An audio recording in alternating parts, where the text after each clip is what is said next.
자, 오늘은 이 차트부터 먼저 보여드립니다. 지금은 조금 잦아들었지만 불과 얼마 전에 관세 공포가 굉장히 올라가고 그에 따라 장기물 금리가 급등하면서 증시가 폭락하고 빅스 지수가 치솟는 그런 상황을 우리가 경험한 바가 있었습니다. 다행히도 지금은 금리 공포가 좀 잦아들었고 관세 공포로 좀 잦아들었기 때문에 어제 증시가 많이 상승하고 오늘은 비교적 약보합 정도로 막아내는 그런 모습이었는데요. 제가 이 말씀 여러 번 드렸는데 베센트 재무장관이 계속 강조해 왔던 게 있었죠. 트럼프 정부는 10년물 금리를 본다. 10년물 금리를 타겟팅하고 있고 연준을 압박해서 기준금리를 내릴 생각이 없다. 이런 취지였는데 자 보시면은 굉장히 우리가 생각하는 거 이상의 심오한 의미가 있습니다.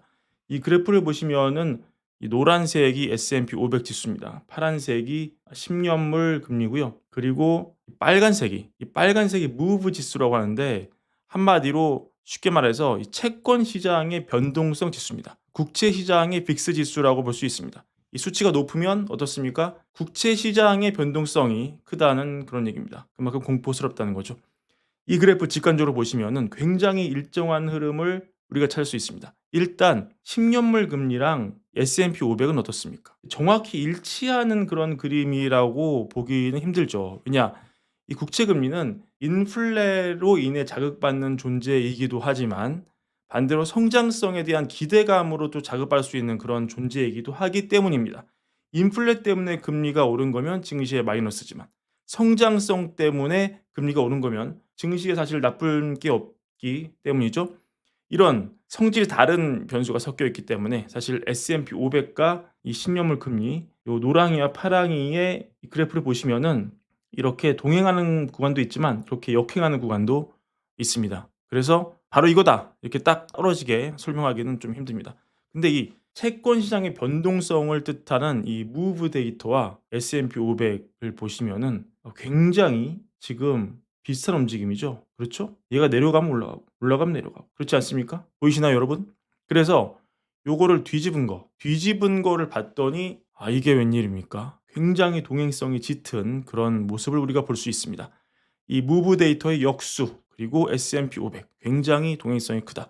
굉장히 많은 부분을 설명한다. 이런 내용을 우리가 볼 수 있고 그렇다면 이 얘기는 뭘 의미합니까? 채권 시장 변동성이 극심할 때 증시는 필연적으로 하락을 했다. 즉 국제 시장이 안정적이지 않고 이게 위로 튈지 아래로 튈지 너무 불안하다. 이런 모습일 때는 증시가 반드시 하락을 했다. 채권 시장이 안정적일 때는 증시가 올랐다. 동행성이 있기 때문에 그렇게 베센트가 10년물 금리를 안정시키려고 하는 것이겠죠. 이렇기에 지금 사실 증시는 채권 시장을 무시하고 절대로 갈 수가 없습니다. 이런 내용 꼭 알고 가시면 좋겠습니다. 이렇게 동행성이 짙어지는 데는 사실 이 알고리즘 매매 같은 게 많이 영향을 미쳤을 거라고 생각을 하는데요. 채권 시장의 변동성이 커지면 프로그램 매매 같은 데서 주식 매도 신호가 자동으로 발동되면서 증시 매도 사인이 나오고 그래서 증시가 한꺼번에 프로그램 매도되는 이런 메커니즘이 있는 것으로 파악이 되고요. 앞으로 여튼 이 멜린치에서 나오는 이 지수 이거 검색하면 나오거든요. 요 지수 꼭 기억하시고 관심 있게 지켜보시기를 바라겠습니다. 그리고 또 하나 요 그래프를 보여드리면 굉장히 흥미롭습니다. 왜냐면은 이 나스닥 지수가 요겁니다. 얘랑 좀 더 옅은 이 선 이게 비딜러의 순 포지셔닝을 지금 말을 하거든요. 비딜러가 뭐죠? 그러니까 자산운용사, 연기금 헤지 펀드 이런 주체들의 포지션을 말하는 것이죠.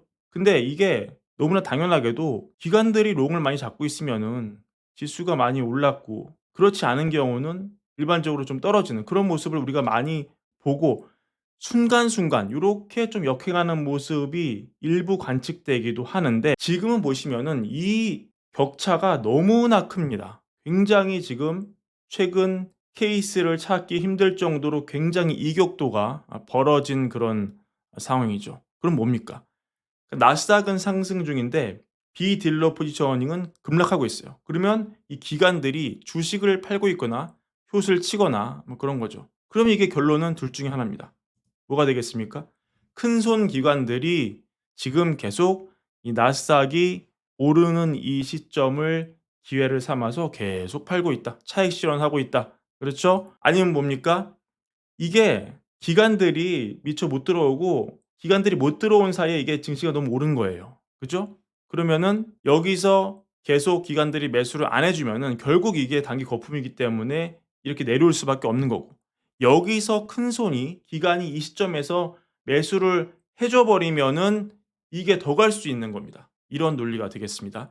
자, 그리고 이런 매크로 변수가 밑에 깔린 상황에서 드디어 엔비디아 실적이 나왔습니다. 이게 단기 투심을 좌우할 핵심 변수인 거는 뭐 더할 설명이 필요 없겠죠. 실적 잘 나왔습니다. 매출이 441억 달러, 전년 동기 대비 69% 급증하면서 또 한 번 기록을 갈아치웠고요. 근데 이게 중국 수출 규제 때문에 1분기에 25억 달러 매출을 깐 게 이 정도다. 그러니까 이거 없었으면은 훨씬 더 나올 수 있는 거죠. 그리고 2분기 가이드 450억 달러 플러스 마이너스 2%.